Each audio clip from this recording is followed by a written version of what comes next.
Hola, buenas noches a todos, bienvenidos de nuevo a este pequeño rincón del cinéfilo y muchísimas gracias por escucharme. Vamos a continuar con nuestro miniciclo de las películas Hammer y en esta ocasión vamos a comentar una película del año 1965. El año 1965 para esta pequeña productora británica, pequeña en tamaño, vamos a así decirlo, pero grandísima en resultados artísticos, es absolutamente crucial dentro de lo que es su historia. Porque a partir del éxito, el grandísimo éxito internacional que tuvo la película que vamos a comentar esta noche, se puede decir que marca el inicio de una etapa para la Hammer donde las mujeres, las actrices, van a tener una grandísima y especial importancia y repercusión dentro de las películas de la productora. Si desde finales de los años 50, principios de los años 60, la Hammer había empezado un ciclo de películas de horror gótico en el que se puede decir que los resultados artísticos y comerciales habían sido realmente fabulosos, a mediados ya de los años 60 se puede decir que la mentalidad de todo lo que era el público, sobre todo después de la revolución, la rebelión mejor dicho, la revolución del mayo del 68, vamos a llamarla así, dentro de lo que son las artes plásticas, de lo que son las bellas artes en sí, de lo que es el cine, la literatura, de lo que es la pintura, marca un antes y un después dentro de lo que es la cultura popular. La Hammer se puede decir que se anticipó un tanto a todo ello, porque no sé si hasta cierto punto lo vería venir. Pero el público sí que estaba cambiando. A finales o mediados de los años 60, acordaos que el cine de los grandes estudios en Hollywood realmente quiebra. Y se puede decir que la caída del Imperio Romano, que fue la última de las grandes superproducciones épicas y la última gran obra maestra del Hollywood clásico, marca un antes y un después dentro de lo que es el mundo, dentro de lo que es la historia del cine. La Hammer no era ajena a todo ello, lo veía, se puede decir que desde la distancia, y a partir de 1965 la Hammer, de los resultados artísticos que había tenido, se había fijado de que ya no solo lo que era la violencia, de lo que era la sangre, sino que también todas las actrices que tenían sus elencos protagonistas de las películas de horror gótico, que habían sido hasta 1965, pero posteriormente también lo había sido en éxitos de películas posteriores al 65, se había percatado de que la presencia de la mujer y que la censura estaba empezando bastante a decaer, en el sentido de que la presencia de la mujer podía llegar a ser icónica. Y en 1965 estrena una película cuya protagonista es nada más y nada menos que una jovencísima Ursula Andress, actriz que venía del éxito de la primera película de James Bond, que fue El agente 007 contra el Doctor No. Ursula Andress había protagonizado junto a Sean Connery la película el papel de Honey Rider, esa chica que sale de lo que es la playa con ese mini bikini y realmente que causó un impacto pues en todos los cinéfilos y en el público de todo el mundo. Aprovechando todo eso, pues la Hammer la contrató para la realización de la película que vamos a comentar esta noche. Y fue tal el éxito internacional que tuvo esta película que se puede decir que 1965 marca un antes y un después en lo que se trató o en el que se llamó dentro de la productora Hammer las Hammer Girls. Es decir, películas que estaban protagonizadas realmente por actrices, ya fueran modelos o incluso chicas que habían aparecido en la revista Playboy, que tenían cierto atractivo físico, también una calidad evidentemente hasta cierto punto interpretativa, no todas tenían la misma calidad interpretativa, pero que eran realmente un gran reclamo para la taquilla. Y el éxito internacional de la película que vamos a comentar esta noche se debe en muchísimos aspectos a Ursula Andress, su absoluta protagonista. La película que vamos a comentar esta noche es nada más y nada menos que She, la diosa de fuego, del año 1965, cuya protagonista, la tenéis aquí en la carátula, en la portada, es una fascinante Ursula Andress, pero también con los actores John Richardson y con Peter Cushing y con Christopher Lee dentro del elenco protagonista, sin olvidarnos de uno de los grandes secundarios y uno de los grandes actores británicos de los años 50 y de los años 60, que fue André Morel. Se puede decir que la diosa de fuego, ya os digo, marca un antes y un después dentro de la historia de las películas de la Hammer. ¿Por qué? Porque Michael Carreras, el productor, Michael Carreras, hijo se puede decir que del creador de la productora, que fue Sir Enrique Carreras, se da cuenta de que dentro de los años 60 el componente sensual de las actrices puede ser un reclamo ya muy importante para la taquilla. Y prueba suerte con la ex chica Bond, Ursula Andress, para protagonizar La diosa de fuego. Una película que desde un principio la Hammer querría realizar una nueva versión, pero que también necesitaba un presupuesto muy amplio, ya que estamos hablando de una pequeña, vamos así decirlo, entre comillas, pequeña superproducción dentro de lo que era la serie B de las películas de la Hammer. Entonces, la Hammer, digamos que busca presupuesto junto con otras dos productoras más, que fueron la Seven Arts y la American International Pictures, dos productoras norteamericanas. Y entonces entre las tres financian un proyecto de aproximadamente entre 250.000 y 300.000 libras, un presupuesto ya muy alto que sería solo superado por La Reina Vikinga, la película que os he comentado anteriormente, que ya tendría un presupuesto algo superior a las 400.000 libras. Pero para el rodaje de La Diosa de Fuego, todo lo que fueron los productores, los actores, el equipo técnico y artístico, se tuvieron que trasladar nada más y nada menos que a Israel para poder filmar todas las maravillosas secuencias de esta película más ambientada en exteriores, pero también con unos interiores absolutamente fabulosos.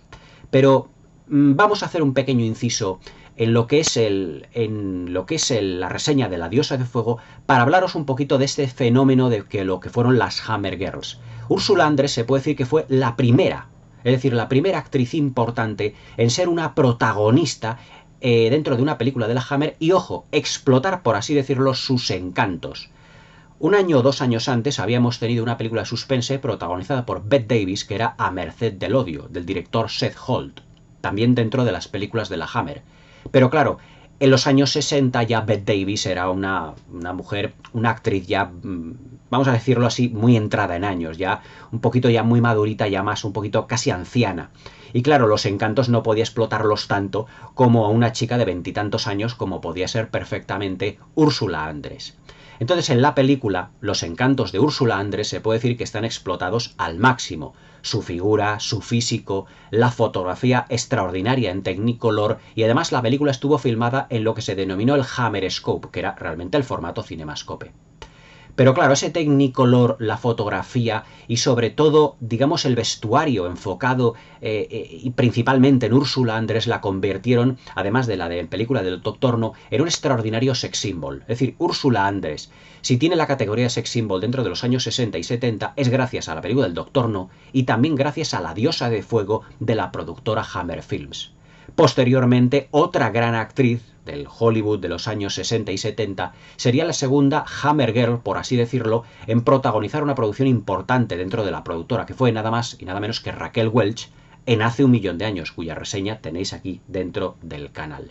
Pero el fenómeno de las Hammer Girls, encabezado por Ursula Andress, se puede decir que fue idea, como os he dicho, de Michael Carreras. Él lo que pretendía era contratar una serie de actrices, modelos, incluso chicas que habían aparecido en la revista Playboy, como os he comentado anteriormente, y darles, o por así decirlo, forjarlas para interpretar sus películas. Ahí tenemos a Ingrid Pitt, a Veronica Carlson, a las hermanas Collinson, las protagonistas de Drácula y las mellizas, realmente dos actrices que dejaron un poquito que desear, pero que su presencia en pantalla se debe evidentemente a sus formas turgentes, a su físico preponderante. Luego tuvimos también a Martin Beswick en Mujeres Prehistóricas, otra película que también comentaré aquí en el canal, en El Dr. Jekyll y su hermana Hyde, donde se luce interpretativamente y también físicamente.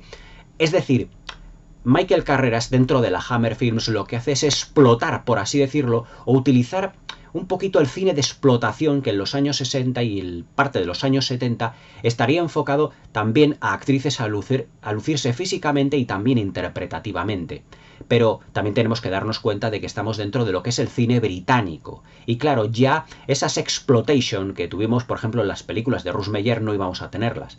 Pero el componente erótico y sensual que íbamos a tener dentro de las Hammer Girls, dentro de las películas protagonizadas única exclusivamente por actrices donde ellas estaban para lucirse realmente, fue un fenómeno absolutamente único y además que le dio pingües beneficios a la productora. Ya os he dicho muchas veces que las dos empresas que tuvieron mayor éxito económico en el Reino Unido en los años 60 fueron la discográfica de los Beatles y la Hammer Films. Y la verdad es que la idea que tuvo Michael Carreras de que muchas de sus películas fueran protagonizadas por mujeres realmente fue un boom que explotó, por así decirlo, en lo que se refiere a que las mujeres fueran también mucho más consideradas en las películas. Hoy en día, por ejemplo, cuando salen ciertas, vamos así decirlo, mujeres del mal entendido feminismo diciendo que es que en el cine antiguo, en el cine clásico, no se les daba una preponderancia como protagonistas, no tienen más que hacerse a una idea más que echarle un vistazo a las películas de la Hammer y cómo la Hammer realmente explotaba a sus actrices físicamente y también interpretativamente, porque ya os digo, estamos hablando de cine británico.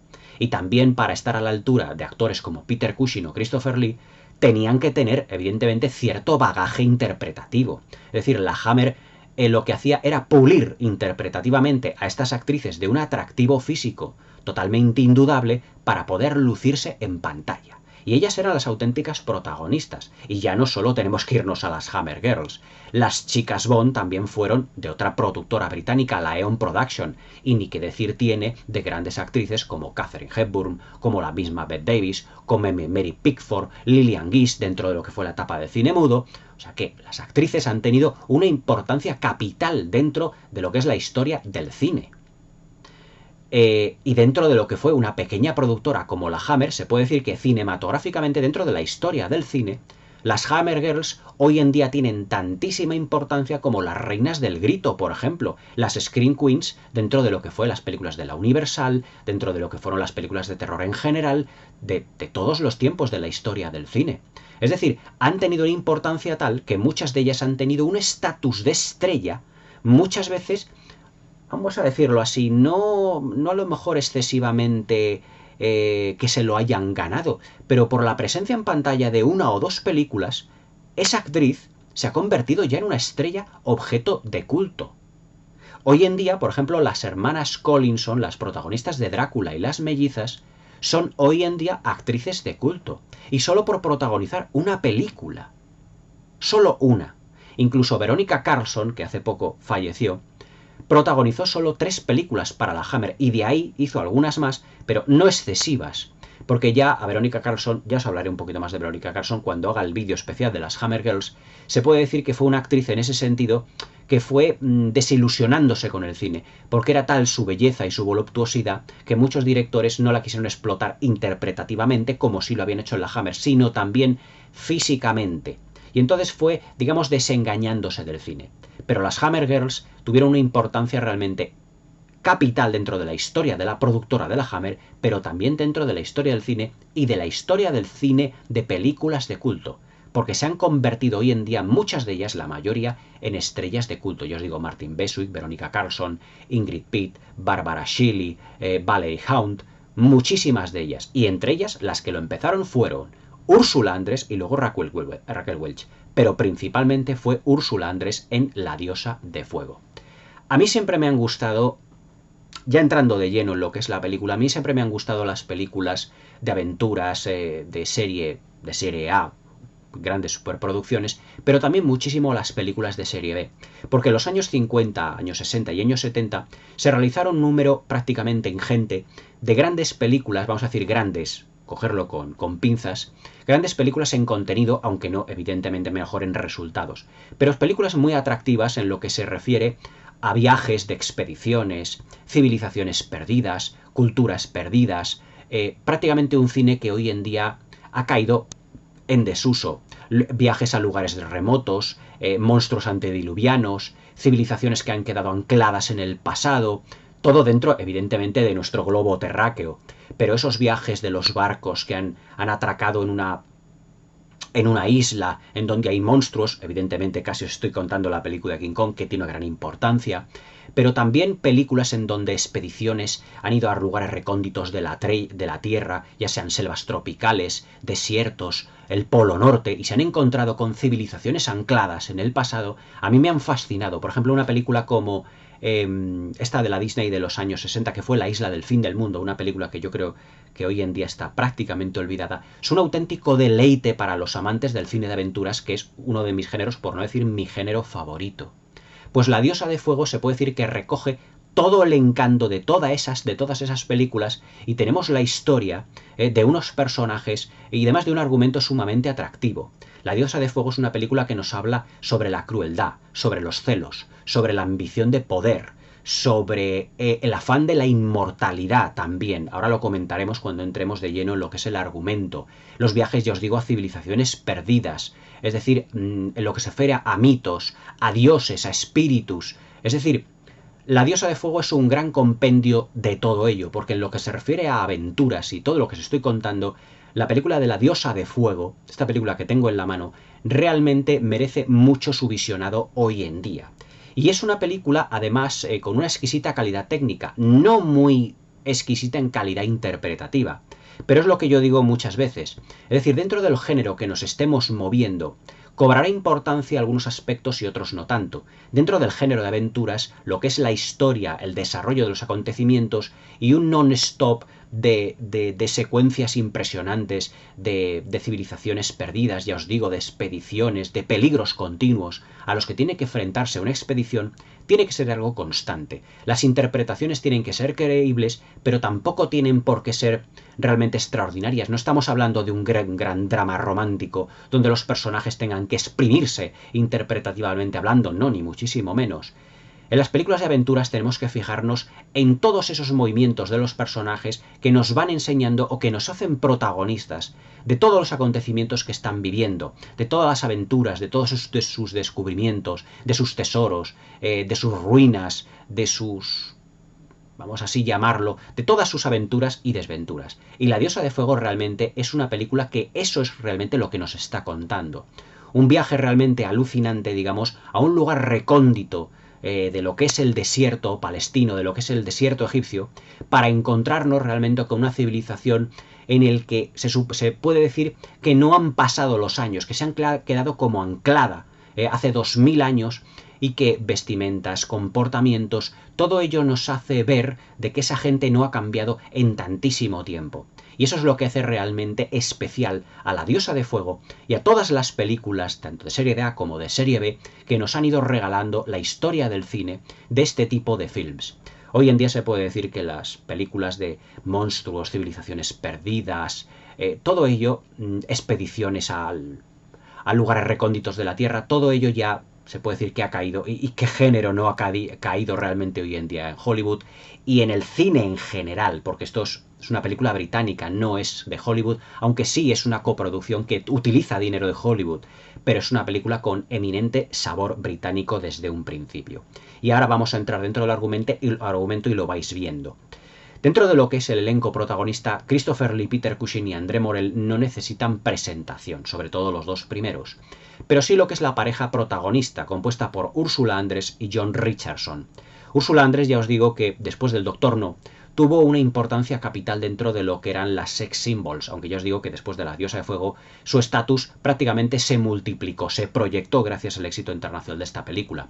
Ursula Andress es una modelo también, actriz de origen suizo, afincada en Hollywood, también en el Reino Unido durante muchísimo tiempo, que ha protagonizado 1001 películas y además siempre con una capacidad extenuante y una capacidad sensual que ha tenido en sus interpretaciones realmente fascinante. Evidentemente el físico de Ursula Andress, ya estáis viendo la carátula de lo que es la portada espectacular, que os lo he puesto en la miniatura, es uno de los puntos fuertes de todas las películas que protagonizó. También fue bastante asidua a la revista Playboy, de la que se sacaron muchísimas copias, pero todo ello yo creo que se debe a la fama de Marilyn Monroe por haber aparecido también en la revista Playboy prácticamente en su primer número, creo recordar. Pero Ursula Andress, después de La Diosa de Fuego y después de la del Doctor No, empezó también a protagonizar muchísimas otras películas en las que se luciría física e interpretativamente. Por ejemplo, en 1967 Ursula Andress protagoniza junto a un gran elenco de actores una película que no es la del 2006, que es Casino Royale. Se puede decir que es una película de James Bond que está completamente aparte de lo que son las películas que en ese momento estaba protagonizando Sean Connery. En Casino Royale, el personaje James Bond lo hace David Niven, pero Ursula Andress forma parte de un elenco fantástico junto a Jacqueline Bisset, si mal no recuerdo. Estaban John Huston, Woody Allen, un elenco bastante importante. Es una adaptación muy libre de la novela de Ian Fleming sobre James Bond. Y también ella forma parte del elenco, pero también la tuvimos de una manera muy sensual y erótica en La montaña del dios caníbal, creo recordar, ya entrando los años 70, en el 78 aproximadamente. Pero Ursula Andress es uno de los grandes sex symbols de los años 60 y de los años 70, junto a Raquel Welch, la otra Hammer Girl que protagonizó un año después la película de Hace un millón de años, como sé he mencionado anteriormente. John Richardson, el que hace de su pareja en esta película, ahora entraremos a hablar del argumento.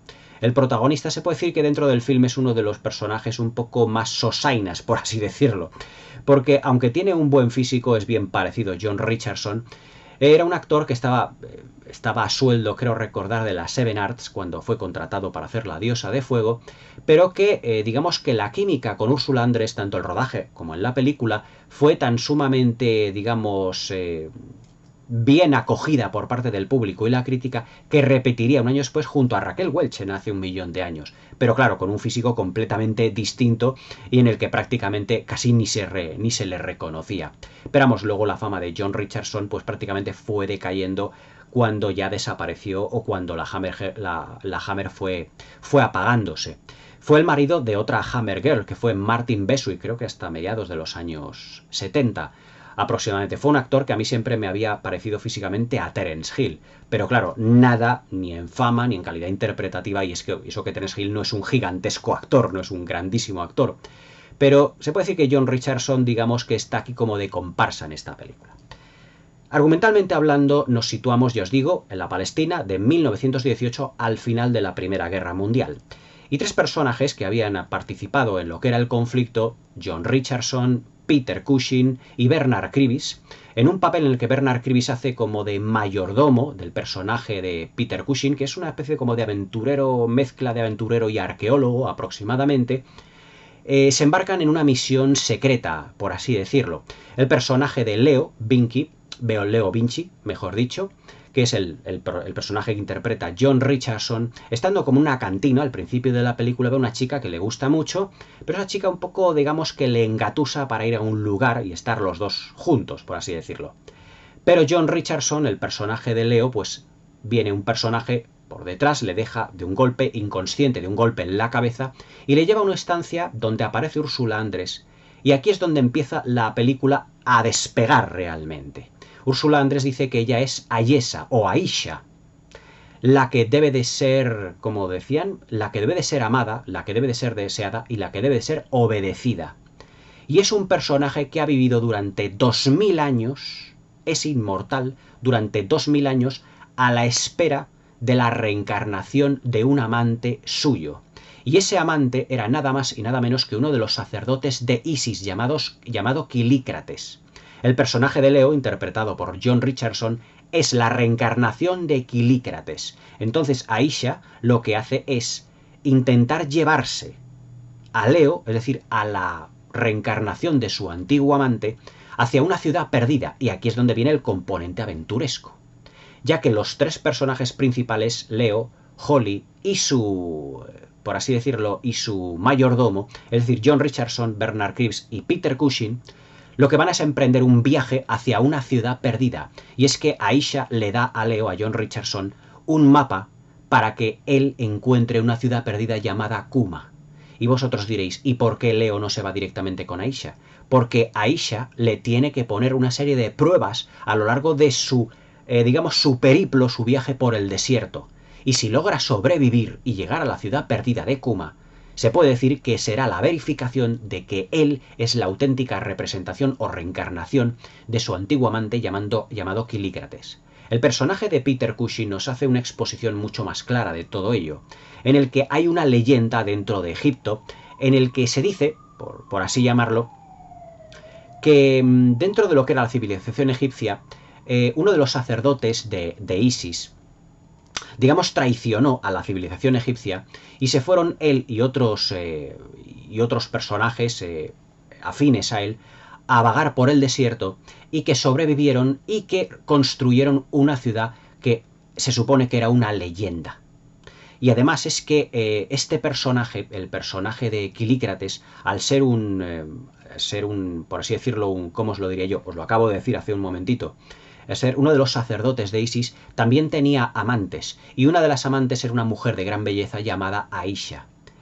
Y lo que pasa es que Aisha, en uno de los momentos de celos más importantes, mata al Kilícrates original.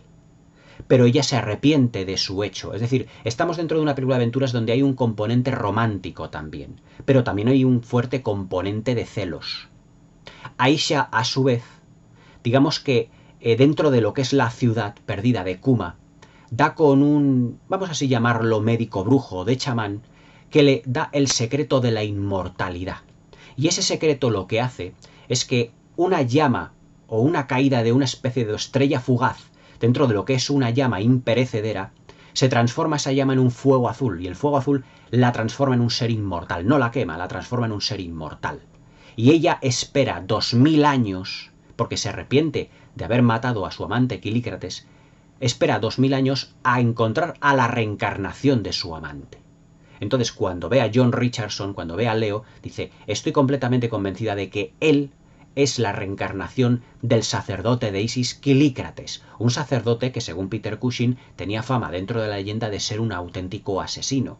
O sea, fijaos que hay muchísimos elementos de lo que es leyenda, historia de celos, historia de amor, el afán de la inmortalidad, y que dentro del personaje de Leo y el personaje de Aisha, de John Richardson y de Ursula Andress, respectivamente, se transformará en ambición por el poder. Cuando nuestros tres aventureros llegan a lo que es la ciudad perdida de Kuma, se puede decir que encuentran un reino absolutamente olvidado. Al lado de toda esta ciudad hay una serie de ruinas egipcias en donde la civilización, como dice Aisha, se ha autodestruido a sí misma. Pero Aisha gobierna Kuma a la espera de Kilícrates, a la espera de la reencarnación de Kilícrates, con mano de hierro, de una manera muy déspota, de una manera fría, calculadora y excesivamente cruel. Por lo tanto, también estamos ante una película que hace un pequeño, no muy pormenorizado, pero un pequeño estudio de lo que es la ambición del poder. Cuando el personaje de Leo, la reencarnación de Kilícrates, llega a Kuma, se siente completamente obnubilado ya no solo por la belleza de Aisha, que aparece como la vemos aquí en la portada de la revista, es decir, con un vestido lleno como de plumas que parece un gran águila. Y además también con un vestido con unos tules un tanto vaporosos, muchos de ellos transparentes, donde se deja entrever en algunas secuencias incluso sus senos. De ahí la sensualidad que Michael Carreras, dentro de su productora, quería proyectar y convertir, es decir, a sus actrices ya no solo en grandes intérpretes, sino también en grandes sex símbolos. Es decir, era el afán de comercialidad, por así decirlo, que tenía. Entonces Kilícrates, Leo, realmente, la reencarnación de Kilícrates, John Richardson, se siente atraído por dos grandes conceptos. La ambición del poder, representado por Aisha, al poder casarse con ella, pero siempre y cuando él también penetre en la luz azul, mejor dicho, en la llama azul, y se convierta en inmortal. Pero claro, digamos que todo esto es un caramelo envuelto al personaje de Leo, de John Richardson, digamos muy, vamos así decirlo, es un caramelo excesivamente sabroso, porque claro, estás al lado, a lo largo de toda la inmortalidad, es decir, para siempre, con una mujer de una belleza realmente eterna. Estás al lado de una mujer que es deslumbrante. Estás al lado también de una ciudad completamente perdida en donde Eva va a ser el gobernador y en el donde él va a tener una gran cantidad de poder. Es decir, todo esto forma un caramelo excesivamente sabroso para él. Pero como le dice Peter Cushing, el personaje de Peter Cushing, el arqueólogo aventurero, le dice, tienes que tener mucho cuidado, porque el amor muchas veces no es eterno. El amor puede acabarse. Esta pasión que sientes ahora por Aisha, por el personaje de Ursula Andress, en todo su esplendor sensual, a lo mejor esa sensualidad o esa pasión que sientes ahora puede irse laminando a través del tiempo. ¿Y qué vas a hacer realmente tú como inmortal cuando pasen siglos y miles de años? Es decir, la civilización evolucionará. No sabemos el futuro donde nos puede llevar. Pero esta civilización ha caído prácticamente en algo muy arcaico. Es decir, todo lo que es, por ejemplo, la guardia de Aisha son soldados que van vestidos como del Imperio Romano. Es decir, que Aisha se puede decir que en esos 2000 años ha ido recopilando información del mundo, seguramente, o de todo lo que ha pasado a su alrededor, y ha ido convirtiendo su ciudad en un gran santuario. Una ciudad que además es como subterránea, está como excavada en la piedra, en la roca. Cuando los tres aventureros llegan realmente a la ciudad de Kuma, se puede decir que la apertura es una gigantesca estatua de un soldado nubio, de un soldado egipcio, con un escudo y una lanza. Y entonces entre los pies está la abertura para la ciudad de Kuma. Pero la ciudad de Kuma, lo que es realmente es una ciudad que está excavada en la roca, dentro de una montaña. Entonces las habitaciones son como galerías gigantescas dentro de esa roca, dentro de esa montaña que además es volcánica. Y Aisha utiliza ese volcán para arrojar a los infieles, o por así decirlo, arrojar a todos aquellos que no reinan pleitesía a esa reina inmortal, representada por Ursula Andress tan magistralmente. Es decir, nos encontramos, como estáis viendo, con una película con ribetes mitológicos, con ribetes, digamos, de civilizaciones, como la civilización egipcia, con ribetes de la inmortalidad, pero también del afán de poder, de los celos. Hay un personaje de lo que no os he hablado, que es el personaje de Ustein, que es una chica al principio, que es la que engaña al principio de la película a Leo para llevarlo a un determinado lugar y que le dejen inconsciente para su encuentro con Aisha, con el personaje de Ursula Andress.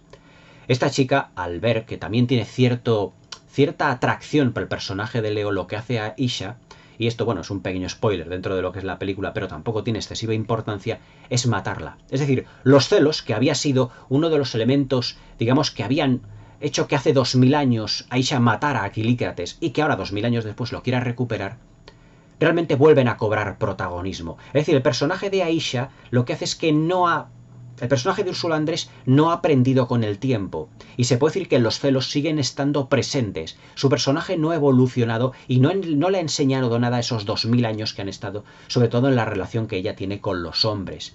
Por eso digo que la película, a nivel, digamos, de personajes, nos habla de los celos, de la ambición de poder, de las tentaciones, de las grandes tentaciones. Para Leo, para John Richardson, tiene a Ustein, que está perdidamente enamorada de él. Pero luego también tiene a Ursula Andress, que es la belleza por antonomasia. Como reza el cartel que os he puesto en la miniatura, es la mujer más bella del mundo, She, la diosa de fuego. ¿Y por qué el título de She? Porque es una mujer, es ella la que lo domina todo. El papel que tiene Peter Cushing, mejor dicho ya, Christopher Lee, hablando de Christopher Lee, es el del secundario, mejor dicho, el del segundo al mando de todo lo que es esa gran civilización dentro de la ciudad de Kuma. Pero es un personaje que igualmente no ha evolucionado, porque siempre hay como una especie de sumo sacerdote cuyas descendencias han estado a las órdenes de Aisha. Y Bilali, el personaje que interpreta Christopher Lee, estará a las órdenes de Aisha, del personaje de Ursula Andress. Pero Peter Cushing una de las veces le dice: ¿qué es lo que a ti te lleva a rendir pleitesía a una reina de una ciudad perdida, en el que nos ha dejado evolucionar como pueblo, en la que os tiene completamente subyugadas con mano de hierro, en las que se producen muchísimas injusticias? Los personajes, los protagonistas, nuestros tres aventureros, durante la película son testigos de sacrificios.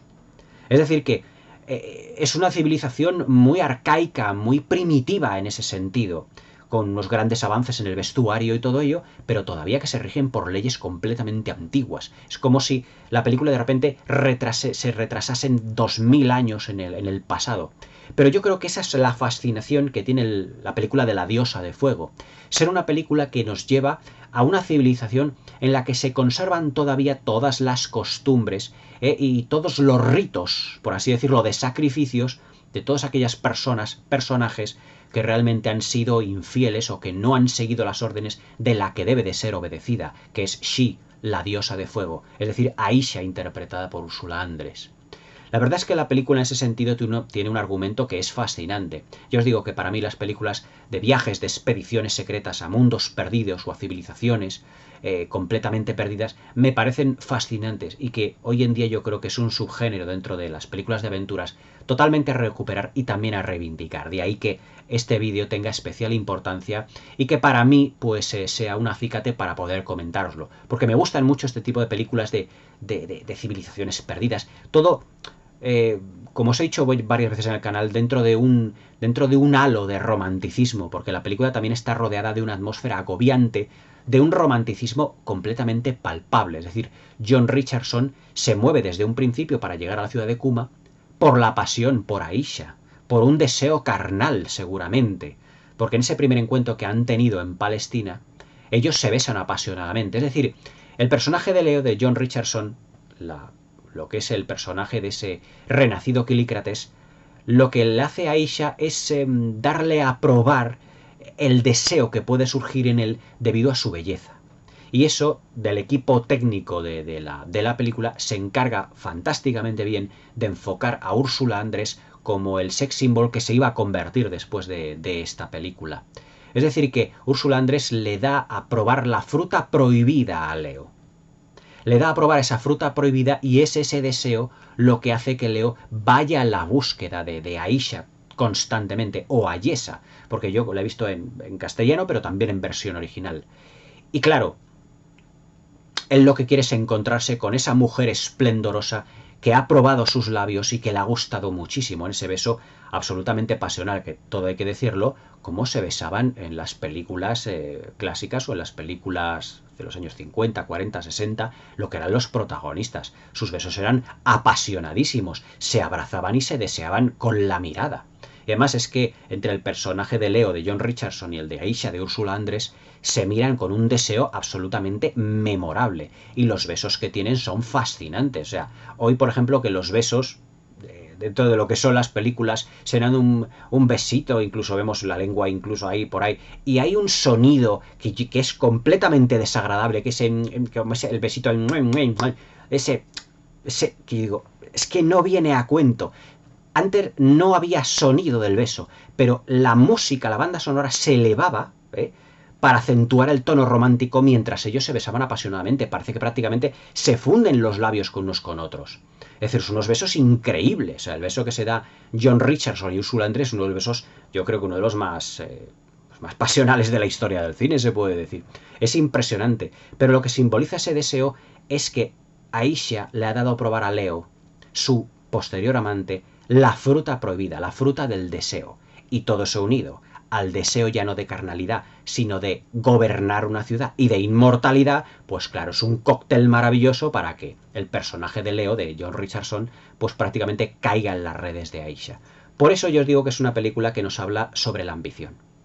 Sobre la ambición, sobre el deseo carnal, sobre la ambición de poder, también sobre los celos. Aisha representa un poder, digamos, de una mandataria absolutamente déspota, pero también es tremendamente celosa.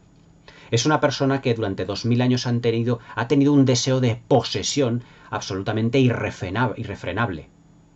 Pero todo eso luego todo eso se transforma en su pasión por Kilícrates, por la reencarnación de Kilícrates. Es realmente apabullante y obsesivo llega a ser en algunos momentos de la película. Pero todo lo que es el desarrollo del film es un desarrollo de película de aventuras, con personajes fantásticos, con mujeres exóticas, con aventureros, con tribus también, con ruinas. Es decir, es una película en ese sentido de la que a mí me fascina ver una y otra vez. Hablando ya de lo que es la parte técnica, no os voy evidentemente a spoilear muchísimo más la película. Vamos, de lo que he comentado hasta ahora. Dentro de lo que es el aspecto técnico, estamos, debido al presupuesto que tuvo de unas 300.000 libras, dentro de lo que es una de las, vamos así decirlo, una de las mejores películas de la Hammer técnicamente hablando. La película fue filmada en Technicolor, ya os digo, en 1965, y en formato Cinemascope. La versión que yo tengo aquí en DVD, por desgracia, es la única que yo he podido encontrar de esta versión, porque de la RKO de 1935 de Merian Cooper tengo también la versión en DVD, pero digamos que se ve mejor, para ser más antigua se ve mejor, pero está remasterizada. Esta no es de ninguna compañía conocida, que yo sepa, pone aquí Ida o Aida Films, y bueno, pues no se han molestado en remasterizarla. Pero solo ver lo que es la amplitud de los decorados, el diseño de vestuario, todo lo que es todos los gigantescos decorados que se utilizan para la película, de los interiores, de los interiores de la ciudad de Kuma, que es esa ciudad, yo os digo, excavada en la roca, se puede decir que es una de las películas visualmente más atractivas de la Hammer, sin lugar a dudas. Es más, todo lo que es el salón del trono de Aisha es absolutamente deslumbrante. Una mezcla entre un estilo primitivo, arcaico, y un estilo también muy lujoso, estilo civilización egipcia. No así en el diseño del vestuario, pero sí en lo que es la escenografía. Por ejemplo, el trono donde está sentada Aisha se puede decir que prácticamente es el trono de un faraón egipcio. todo lo que son también, lo que son los reposabrazos del trono, tienen ribetes, pinceladas de arquitectura o de estilo egipcio. Es más, me recuerda muchísimo al trono de Seti I en los 10 mandamientos. Es de ese estilo. Evidentemente no la grandiosidad del decorado de la película de Cecil B. DeMille, pero van por ahí un poquito los tiros. Luego también todo lo que es ese laberinto de cavernas que forman la ciudad perdida de Kuma.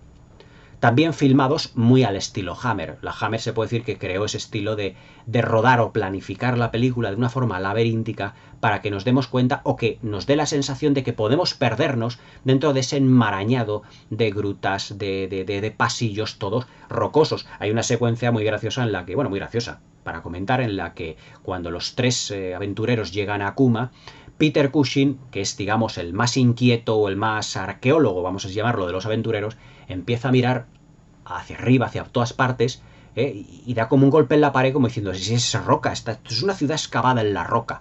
Y es absolutamente fascinante en ese sentido. Es el personaje que más fascinación siente por la ciudad de Kuma, en ese sentido. Y claro, pues está filmado como se hacían o como lo filmaba Terence Fisher en lo que eran las otras películas de la Hammer, que no tenían gran cantidad de decorados.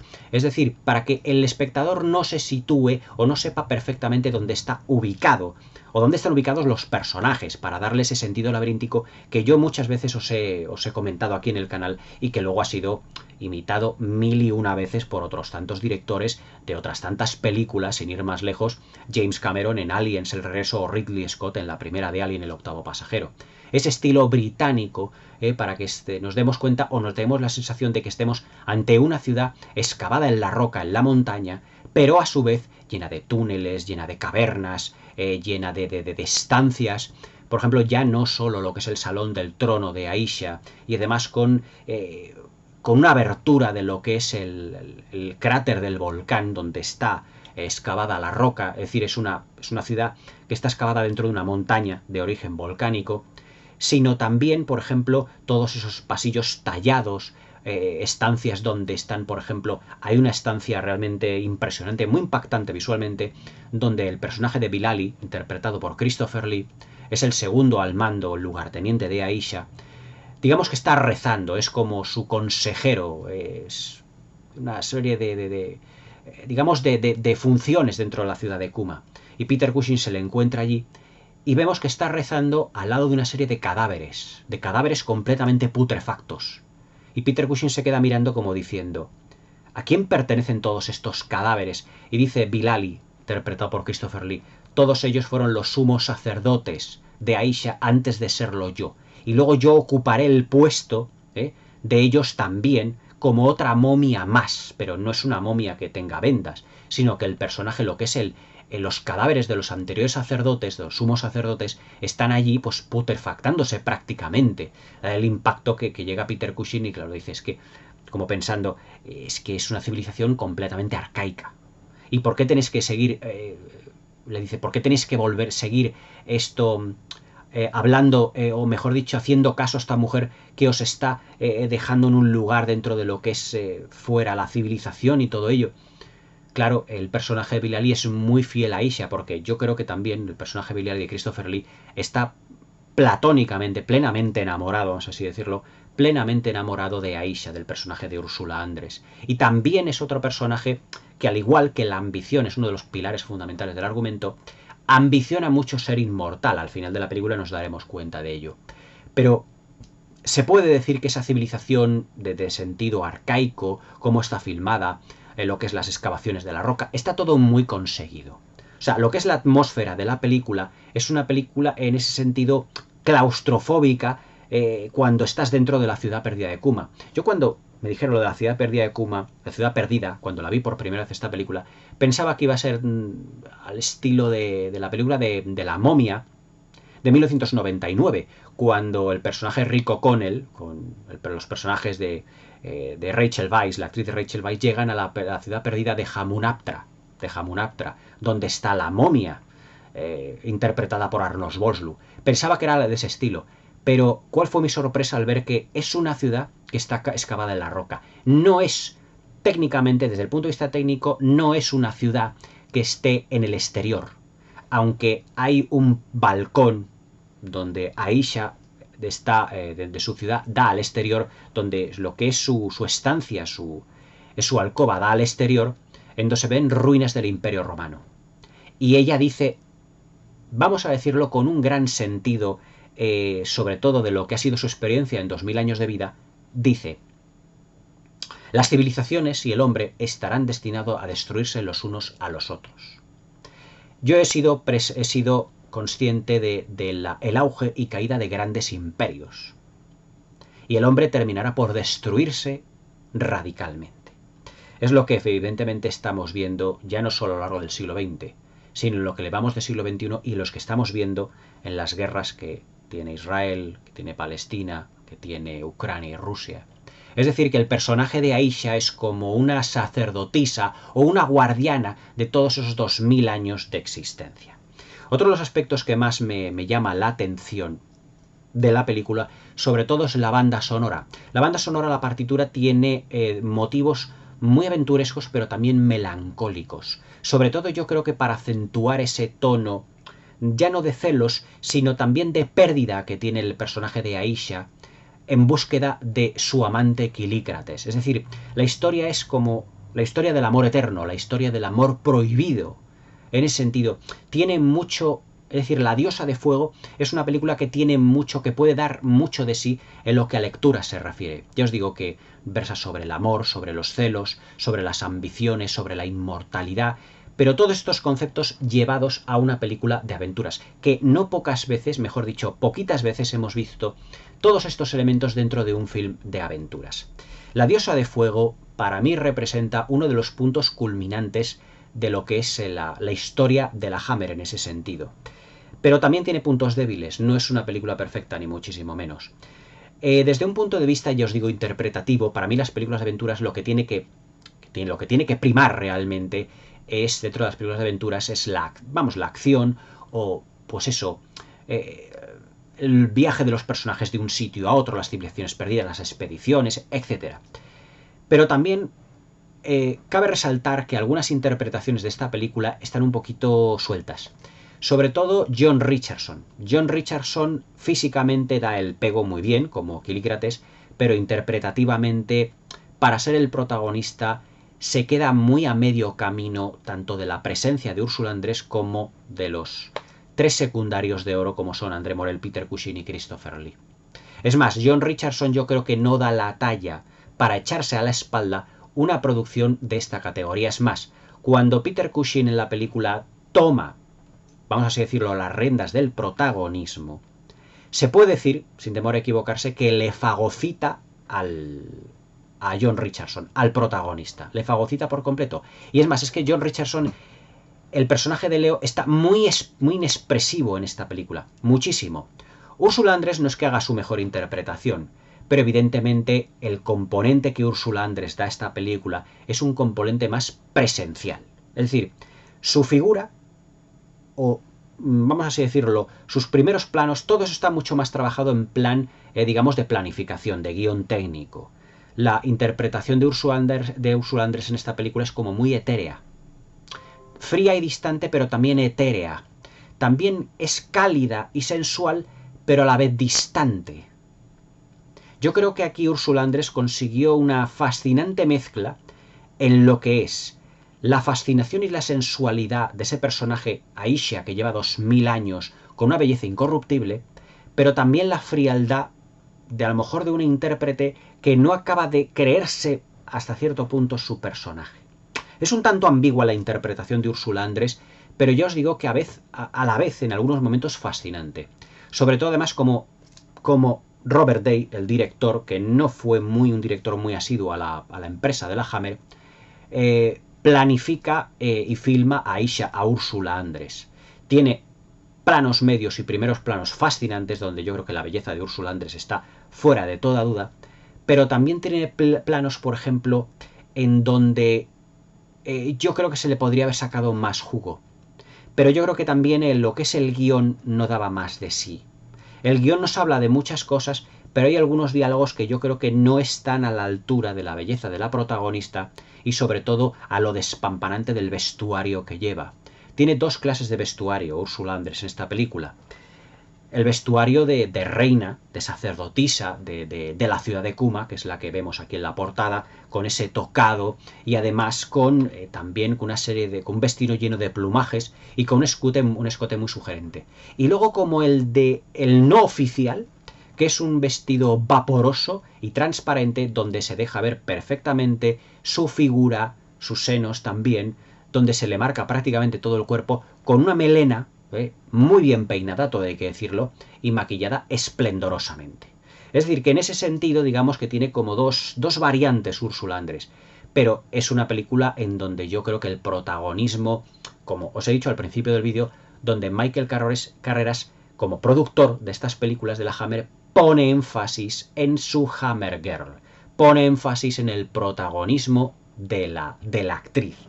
En sacar, digamos, más preponderancia a su cuerpo, a su rostro angelical, guapísima estaba Úrsula Andrés, a sus curvas, a todo lo que es los andares muy sensuales y sobre todo algunas secuencias como muy oníricas. Cuando los tres aventureros están en el desierto, Leo en algunos oasis ve como un espectro, un fantasma que se le va acercando y es Aisha, Úrsula Andrés, que se le va acercando con los brazos abiertos, como diciendo, ven a mí, Kilícrates, ven a mí, Leo. O sea, te estoy esperando en la ciudad de Kuma. Y claro, eso a Leo le surge el deseo, le surge la carnalidad, le surge todo lo que va a conllevar el encuentro con Aisha. Es decir, es una película donde no solo ya el componente aventuresco tiene protagonismo, tiene un componente sensual muy importante. Y yo creo que en ese sentido Úrsula Andrés fue una de las grandes actrices que pasó por la productora Hammer y que le dio un bagaje muchísimo más contundente, yo creo que es a la película. La diosa de fuego para mí es una de las películas más destacadas, a lo mejor no desde un punto de vista artístico de la Hammer, sino desde un punto de vista más técnico. Y de acuerdo a lo que son sus decorados, su puesta en escena, los exteriores en el desierto son fascinantes. Es decir, todas las películas de horror gótico que nos habían mostrado hasta entonces, Drácula, La maldición de Frankenstein, La maldición del hombre lobo, Las dos caras del Dr. Jekyll, etc., tenían un componente de que eran películas filmadas en los estudios Bray, eran películas de estudio, eran películas de decorado, eran películas de puesta en escena. Sin embargo, aquí ya nos vamos a exteriores, y aquí la Hammer parece que expande horizontes y nos encontramos con unos personajes ya vagando por el desierto y teniendo una película más de aventuras como las que se hacían realmente en Hollywood de los años 50, los años 60. Hombre, salvando las distancias, porque claro, Hollywood las hacía con grandes estrellas, como Rolf Flynn, Tyrone Power, etc. Pero la Hammer en ese sentido yo creo que cumplió el cupo y la película La diosa de fuego se convirtió en un gran éxito internacional. Tanto crítica como público, se puede decir que se deshicieron en elogios hacia la película. Vista hoy, yo creo que desde el punto de vista aventuresco es una película muy conseguida. Desde el punto de vista interpretativo tiene sus flecos. Yo creo que John Richardson no da la talla junto al personaje de Úrsula Andrés. Úrsula Andrés yo creo que está a ratos fascinante, a ratos poco creíble, pero su presencia siempre es inquietante y muy sensual. Y luego evidentemente los tres grandes actores que fueron Peter Cushing, Christopher Lee y André Morel, que son los que le dan bagaje, los que les dan, vamos a ver, lo que les dan fuerza y vigor a la película. Y luego todo el apartado técnico, la banda sonora, los decorados interiores de la ciudad de Kuma, los efectos especiales con pequeñas maquetas, transparencias, todo lo que conlleva la ciudad de Kuma, rebeliones. Es decir, es una película yo creo que de aventuras en donde podemos verla perfectamente un sábado por la tarde. No es que sean de las mejores de la Hammer, pero fue una película de vital importancia, en donde Michael Carreras le puso énfasis a su protagonista y se puede decir que este hecho cambió la historia de lo que es la cinematografía respecto de la, vamos así decirlo, explotación de las actrices, vamos a decirlo, a un nivel ya no solo interpretativo, sino a un nivel sensual. Después de Úrsula Andrés, ya os digo que luego vendrían Raquel Welch en Hace un millón de años, vendrían las hermanas Collinson en Drácula y las mellizas, vendría Ingrid Pitt en Las amantes del vampiro y la condesa Drácula, Martin Beswick, infinidad de actrices que yo creo que convirtieron a la Hammer también en un gran estudio donde actrices, modelos, resaltaban su calidad interpretativa, pero también un componente sensual importante. Luego, a partir de los años 70, ya la Hammer empezó a incorporar desnudos femeninos en sus películas. La trilogía de Karstein es un clarísimo ejemplo, pero que yo creo que trató realmente con mucho respeto en lo que se refiere a sus actrices, dándoles un papel protagónico que dentro de lo que es la historia de la productora no habían tenido, pero que además marcó un antes y después en la historia del cine, en lo que se refiere a explotar la carnalidad, sensualidad, pero también protagonismo de sus actrices con una mínima calidad interpretativa para que sus personajes fueran creíbles, al lado de actores de la talla, os digo, de Christopher Lee, Peter Cushing, etc. Es decir, siempre tuvieron un mínimo de calidad interpretativa. Es decir, las Hammer Girls, ya para terminar el vídeo, no eran las típicas chicas florero, ni muchísimo menos, como han podido ser otras chicas de la saga de James Bond, que estaban allí pues para que James Bond se acostara con ellas directamente. Prácticamente se puede decir que eran eso. Pero las chicas Hammer no son así. Las chicas Hammer son sensuales, se acuestan con los protagonistas, enseñan su cuerpo, son eróticas, sensuales, pero también son capaces de interpretaciones realmente estupendas, como Veronica Carson en El cerebro de Frankenstein, como Martin Beswick en El Dr. Jekyll y su hermana Hyde, como Ingrid Pitt en La condesa Drácula, Los amantes del vampiro. Es decir, interpretaciones que hiciesen sus personajes creíbles dentro de lo que es el cine fantástico, el cine de aventuras, el terror y la ciencia ficción, que fueron los grandes pilares de lo que es la productora Hammer. Si no os queréis perder una película de aventuras tipo sábado por la tarde, digamos con civilizaciones perdidas, con viajes por el desierto, con personajes fascinantes, la inmortalidad, los celos, la sensualidad, el erotismo, se puede decir que La diosa de fuego de 1965, protagonizada por Ursula Andress, es, digamos, uno de los más claros ejemplos de este tipo de películas que os podéis encontrar. Un título, nuevamente, como el de La reina vikinga, a reivindicar. Que puede que no sea lo mejor de la Hammer porque Terence Fisher y todo su equipo técnico no estaban detrás, pero son películas lo suficientemente atractivas para echarles un vistazo. Hoy en día ya este tipo de películas ya no se hacen. Son auténticos tesoros de tener en la videoteca y de vez en cuando, digamos, deleitarse con todo esto, porque actores de la talla de Peter Cushing, con esos viajes imposibles, con esas mujeres sensuales, con esos físicos imposibles, con esos celos, la inmortalidad, los vampiros, la injusticia, lo que son las momias, los hombres lobo, dentro de lo que es el cine en general, de la Hammer, el terror, el suspense, todos esos elementos realmente son importantes dentro de una producción de serie B. Y la Hammer, yo creo que es un claro ejemplo de todo ello. La diosa de fuego del año 1965. No os la perdáis porque es una película a tener en cuenta. No sé si, creo que en YouTube está, que podéis verla, no lo sé seguro. La de 1935 sí, la de la RKO, pero esta para mí es un superior remake bastante mejor a la de su homónima norteamericana, estadounidense. La diosa de fuego del año 65, protagonizada por una insuperable Ursula Andress. Espero que le echéis un vistazo porque realmente merece la pena. Es una película de aventuras muy destacable y reivindicable. La diosa de fuego, She, del año 1965. Espero que os haya gustado la reseña, esta pequeña review. Espero que tengáis una buena velada y hasta mañana.